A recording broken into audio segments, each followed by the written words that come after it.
Hey guys, today I have breaking news for you with regards to the Sonos app. This is version 80.00.04. But before that, let me just give you the upfront summary so you don't have to waste your time on the whole video. This is going to be a long one. If you're just looking for the quick answer, and the quick answer is, well, you don't have to update. Do not update, right? Now, if you have already done so, not to worry. It's not a huge deal. Most of the changes are cosmetics, and while it impacts usability of the app, it doesn't impact the sound quality. So if you're the type who will have your soundbar, your Sonos system hooked up to the TV and just let the sound play automatically, or if you're using AirPlay too, then it shouldn't be too much of a problem and you don't really have to update in the first place.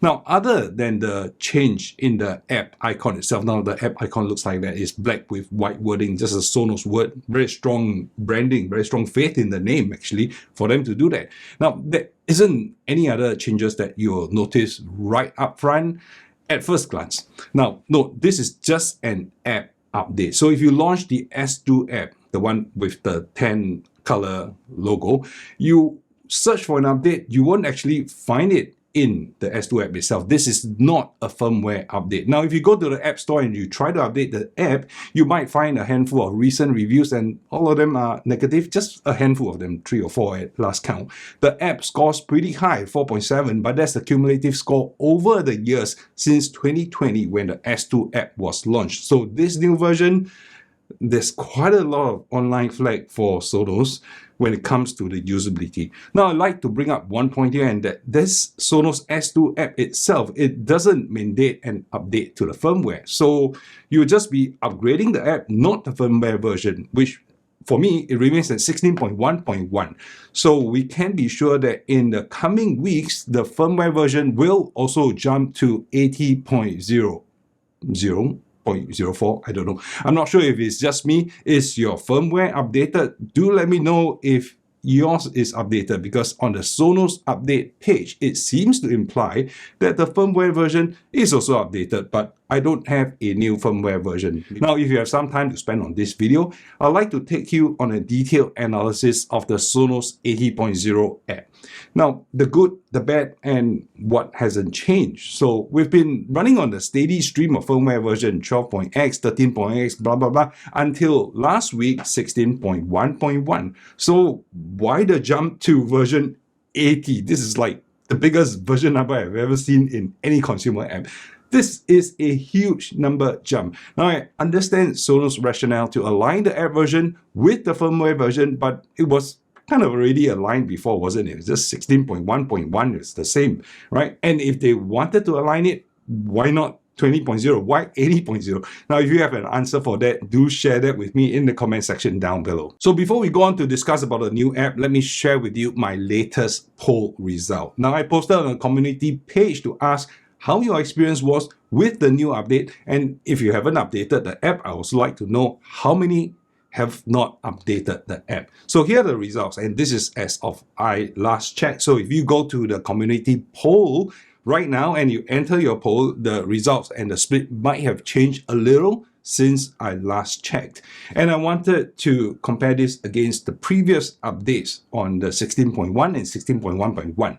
It's not really like to like, as this is just an app update rather than a firmware update, but the experience should still be similar. Now, how many people upgraded? Well, what the experience is, let's go through. Shockingly, only 45% went smoothly. Now, 16.1.1 saw a 60% went smoothly, and 16.1 actually saw a 69% of users reporting that the update went smoothly. So what about patchy but okay? Well, it stands at 28%. In the previous releases, it was 13 and 15%. So this number has shot up. So it went okay, but more people are finding it being patchy. Now, bad update, meaning to say catastrophic, almost terrible results, okay? Right now, it's standing at 8% for this Sonos app 80.0. Now, 16.1.1 update and 16.1 update saw between 6 and 3%. So this is actually quite a big jump for a bad update. Now, how many percent of you are not updating at all? It stands at about 19%. The earlier days of the poll, the earlier hours of the poll actually saw a much higher number of people not updating, but I think as time went past, those who were not updating actually went down. So it's at 19%. Previously, it was at 14 and 19%, somewhere in between those numbers. So it is relatively high. People are not having faith on this. Now, this is obviously bad news on two counts, right? About 1 in 5 of you guys are not updating. Nobody has faith in this update. And the smooth update experience dropped from maybe about 60% to 45%. Now, if we were a little more forgiving and included those without disastrous results, that totals about 73%. But previously, it was at 79 and 84%. But if you leave out those people who didn't update at all, the smooth experience only accounts for 56%. Previously, it was 74% for 16.1.1 and 80% for 16.1. So in summary, if the numbers that I've just blabbered off sounds a little bit too confusing, the overall idea that I'm trying to convey is that this app experience isn't actually the best, and it falls short of most people's expectation, and it falls even lower than previous attempts by Sonos to update the firmware and the software. So Sonos, you do have a problem on your hand. It was noticed that on the first day of launch, you had 2 more updates on the Sonos app on the iOS App Store, at least on the iOS App Store. I don't know about the Android ones. So something to share with you guys at Sonos, if you're not aware, the vocal users are usually the ones who are not happy, and happy users are not vocal. Now, if you satisfy your most difficult customers, those online, and then everybody will be happy. Ignore the difficult customers and everyone will be difficult. So how many of us are actually having a good experience? I would say that actually maybe the situation isn't as dire as how Reddit or how the online community is making out to be, because only those with problems are stating it. Those who are happy with the issue, they just keep quiet and keep enjoying the system. For me, I am rather on the fence. I want to like it, but it does feel like there are quite a few bugs. So yes, the satisfaction levels are dropping, but a large majority of viewers are still generally happy. Design is definitely sleeker. I'm not very happy, but hey, the app was literally just born days ago. So before we start bashing the Sonos S2 app, let's talk about the good points, right? I probably have lined out about 10 points. I forced myself to come up with 10 points because there were 10 bad points. So I wanted to balance it out, and let's see how this goes, okay? So basically, on the Sonos S2 app, there's no more bottom navigation tabs. Everything is now on one central home screen. So you don't have to tap along the bottom to get to different parts of it, different parts of the app, even for search and everything. Everything is now just on one home screen, right? And talking about search, second point, there's also a persistent search bar at the bottom of the app that lets you find music quickly. Now, I don't particularly like the search because it's no longer searching on my NAS, which is the network attached storage, the local files that I have. Only the classic version of the search on the older S2 app allowed me to do that. This one, it doesn't. Now, shuffle and repeat buttons will now be directly accessible from the Now Playing screen. Well, that's what they say. I don't know whether I can see it. Let me take a look at that. Okay, so yes, if you are in a playlist, right, meaning to say your queue has some songs, then shuffle and repeat button will now be directly accessible from the Now Playing screen. Okay, there is also a volume slider from the mini player. So if I scroll down, this is the mini player. At the bottom of the screen, there is a volume slider that you can access directly. So yeah, it is easy. And no matter where you are in the app, the mini player and the accompanying volume slider is there. Now, the home screen, this page itself, is also more customizable, and there are scrollable carousel where you can also reorder it, and that brings us to the 6th point, that you are able to reorder it. And if you want recently played first, or you want your library first, or the services first, you can actually move them around. So number 7, your speakers and your soundbar settings actually can be accessed via your system. Not this, your system is this setting here. Your system says here, Then you go in and you can choose all your settings, right? Now, number 8, the app icon will actually switch from the tan background to the black background. I don't know why it is still persisting with this icon in my iPhone search, but it should be a new icon with just a black background and Sonos in white. So Sonos has also launched a web app. Now, this web app, it can be used. You can actually go to the website. I'll paste the QR code here if you can't find it, and you can access your home system just by logging into your account. So you can actually access it from your iPad, from your laptop, from your PC, anywhere. Just log in and you should be able to see your home system. Now, it is pretty cool and you don't need to mess around with another app, but seriously, if you're already spending so much on the hardware, you rather commit to an app. So I don't see myself using the web app very much, and I discover also that you cannot play the songs on the NAS when you're using the web app, and so it's just a pain really.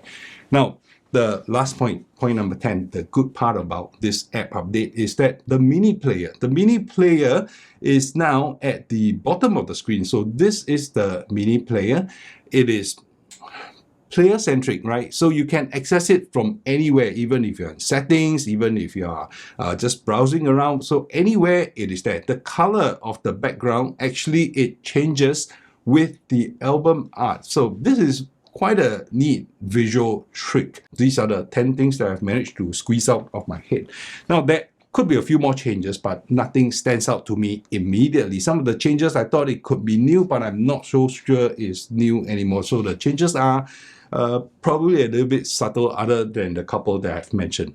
Right, so overall, it is a pleasant visual update. Now, if you've been using S2 app for a very long time, then it might take some getting used to, but overall, it is a pleasant design. So that's probably as much as we can ask from it at the moment. I'll say that they should probably prioritize speed and smooth operation rather than visuals, but it does seem a little bit too much to ask. Everything feels a tad just sluggish, and I'm truly hoping that this is just the start, the teething problems that they're having with rushing this app out, and they can hopefully smooth things out a little from here when it comes to speed and usability. Which then brings us to the next point. What are the 10 things, the 10 bad things that I have to say about this app? Why is there so much bad press around it? Well, I'm going to start from what I didn't think was going to be a problem. The first, no alarms. So nowhere in this app can you find the alarm setting anymore. So if you have been depending on using the alarm to start music to wake you up in the morning, it is no longer in the system. And good luck to you if you set up an alarm and you're trying to delete it now, because there's nowhere you can delete it. And I think the alarm is probably baked into your speakers itself, the one that you have set it to go off. So you're probably going to have to wake up every day at the same time as you last set your alarm to bed. And well, there are also no sleep timers, so you can't play music to let yourself fall to sleep. If you set it, you probably have music playing throughout the night. At some point when you are not very asleep at night, you might get woken up by the music playing. So no more sleep timer. So these are the two small things that they have taken away. And the next thing is the volume slider. Now the volume slider, the numbers are gone. In order to see it, you actually have to go into the group, I think. Yes, you go to the group, then you can see the number. Now, this was actually something that they advertised as a feature in a few versions ago. So where were those guys who put this feature in? Are they working on this new app? I don't know, man. Next thing, Apple Music. So some users have complained that Apple Music has issues, but I didn't have any. Apple Music worked as intended. My issue was with YouTube Music. It wasn't coming on and I had to reauthorize the service. Now the authorization code is actually very small on the screen. So if you missed it and you just click authorize, it will whisk you off to Google to authorize, and you might be at a loss for what the code is. You got to jump back to your Sonos app. Then 15, the EQ settings. So the EQ settings, my God, this was something that they have advertised in a previous release as well, saying that you can now quickly access the EQ settings, but from this now playing screen, but it's gone. It's no longer there. I mean, what the hell? It was touted as a feature. So now we are just going backwards all the way, man. Okay, next one, number 6, TruePlay. This is huge, huge, huge. So there were people who were reporting that TruePlay, you can't toggle it on and off anymore. So if you are on Android, that toggling of on, even if you've done TruePlay on an iOS device before that, you can no longer turn it on. So that is a bummer. But it doesn't affect me. So it doesn't affect some of you because you are on iOS, right? But the problem is I tried to run TruePlay and it did not work. I tried it 4 to 5 times and it has always hung at the point where it finishes all the test tone measurements after I walk around the room. So I was getting a little bit sick of the failures without it giving any hints on why it's failing and any clues on what I can do to fix it. So, God. So I have no TruePlay. I'm on iOS, I have no TruePlay, right? Sonos, you've got to fix this. This is a major selling point, major feature of your products, right? Okay, then moving on to the queue, number 7. Queuing next song is not available. You can't insert the song into the queue. If you're at a song and you replace the queue with a song, it replaces the entire queue with that one song, right? So queue management is just very painful. A list cannot be that hard. Come on, Sonos, you can just easily let us manage the list, add to next. The KTV owners, they know how to do it. The KTV operating system, they know how to do it. Why can't you? Hire one of them. Right? So the next thing is the Nest. So a lot of users are complaining about local files that is stored on their network attached servers or on the PC that they have turned on all the time and it's being shared out to the Sonos app. So apparently my Nest connection was totally, well, it's not totally gone. It is still there. It's just that every time I want to play something for it, I have to go to the whole library and go inside music library, go to the folders and select from there. I can no longer pin it. When I try to pin it, it just keeps saying that it is gone. No longer available. Select edit home to remove it. But you know, I really need the quick access to the files on my Nest. So put it there, just sort out this bug. I know you were trying to do it, but it's just not working. All right. Number 9. Distance of the surround speaker. So previously, if you went into the surround setting, you can actually set the distance less than, I can't remember, less than 2 feet, and then 2 to 10 feet, and more than 10 feet away. Now, TruePlay is supposed to take care of that, but because now TruePlay is not working, and for Android users, there is no TruePlay also, that setting for the distance of the surround speaker is actually important, right? Because you want all the sound to reach you at the same time, and it is no longer anywhere inside. So Sonos, you really have to put that in. Okay, last thing, right? I think there are plenty of other things to say, but the list is going to get very, very long if I try to point everything out and all the bugs. And come on, this channel is not a debugging session for Sonos. So Sonos, just go and figure out all the problems that you have and listen and check all the channels that you have. And so many people are complaining about this app. There's something you can do, right? The last thing that I have is number 10. It is a missed opportunity for iPad users. Now, in my hand here, I have an iPad 12.9. This is the iPad Pro 6th generation 12.9. It has a 12.9 inch screen as opposed to the smaller screen on the mobile phone. Now, take a look at this, right? I'm going to be launching this app.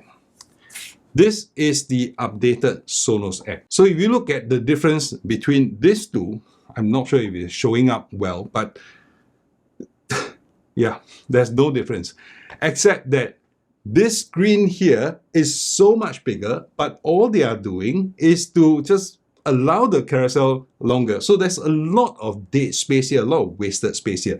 Now, Sonos, you have done the web app. Your web app is actually pretty cool because you can be selecting songs and systems here. And there's another panel right here that will allow you to select the system that you're going to be playing to. So basically, this part right here gets compressed to the right of the screen, which I think it makes for a much better user experience. Everything on one screen. You don't even have to do this to select, and you can at a glance on the same page on home screen check out what systems you have, what is playing on each system, and volume control everything on the same system, and you can do the grouping from there.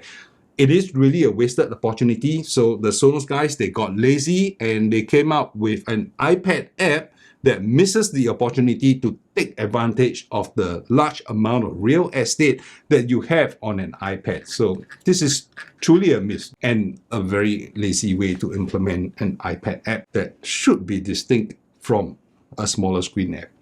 So I don't know whether the Android experience is the same. I have an Android app, but you know, I've been so busy, I don't have time to actually go through that yet. Now, there are just probably way too many bugs in this release for me to recommend it or even say that Sonos has the best software amongst all the sound hardware manufacturers. I'm just hoping that Sonos puts your full might into resolving all these issues before they start losing users or seeing their app rating plunge. Now, the app is at the moment, and I might just be embarrassed to actually recommend hardware based on this app. They need the app in order to operate the hardware, and I'm not about to show them that brilliant piece of hardware accompanied by shit software. So there's just too many problems. I like to be patient with Sonos and can only hope that they resolve all these teething issues in due time.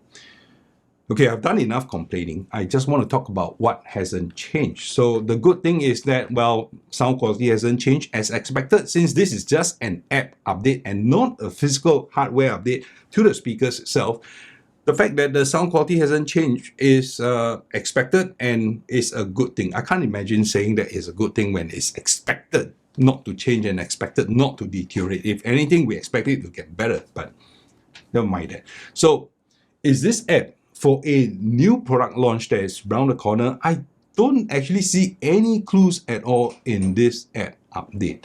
So the leaks are out. There are plenty of clues from Verge, from anyone online, right? There are plenty of images leaked as well.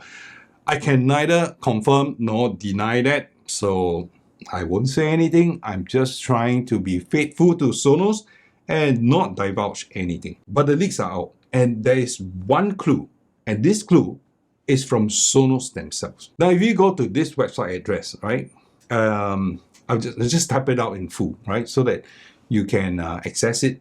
It has a clue under product releases. There is another website address, right? It seems to say that it's pointing at Sonos.com as well, but it's not with the EN-US, right? So that has no clue. It has no business tag and it has no product releases tab. So going back to the first URL, you'll see that there is a product releases, and if you click on it, right, a banner comes up. There's this radiating pattern on screen. It says, heads up, our most requested product is coming soon. Sign up and be the first to hear.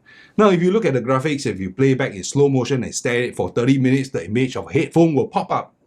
No, I'm just kidding. So at this point, if you leave the video, you might actually be spending 30 minutes watching the meaningless pulsating radial animation and not get an image. I was just kidding, right? There's nothing that's going to pop up. We're pretty sure that there is a new product announcement and it's right around the corner. If you don't want to miss that, you know what to do. Subscribe, like, comment, and YouTube will push you my video when I release it for the new product announcement. YouTube is smart that way, right? So my parting note for this video, Sonos, if you don't sort out this app first, forget about launching the new product that you have under wraps. It is going to hurt you if you rush it, right? I know that if you have already been planning the product launch and it's just around the corners, many things would have been in motion already and it might be too late to stop the wheels in motion, but you put your full might into fixing this app before that date, all right? Before that product gets onto somebody's head, right? Because heads up, you might spend less time fussing about the launch of the product and fixing this new product so that the experience when they get this new product is good. Just bear in mind, some of those users whom you're attracting into the Sonos ecosystem with that new product category might just be first-time users. If they see this app they are so going to freak out. Okay, so that's the end of today's bitching session. I'll see you in one of my other videos where I am not bitching as much. I'm just going to put it up here. And if you hang around long enough, I'll see you in the video where I will be introducing the new Sonos product that they will be launching anytime soon. And I will see you soon.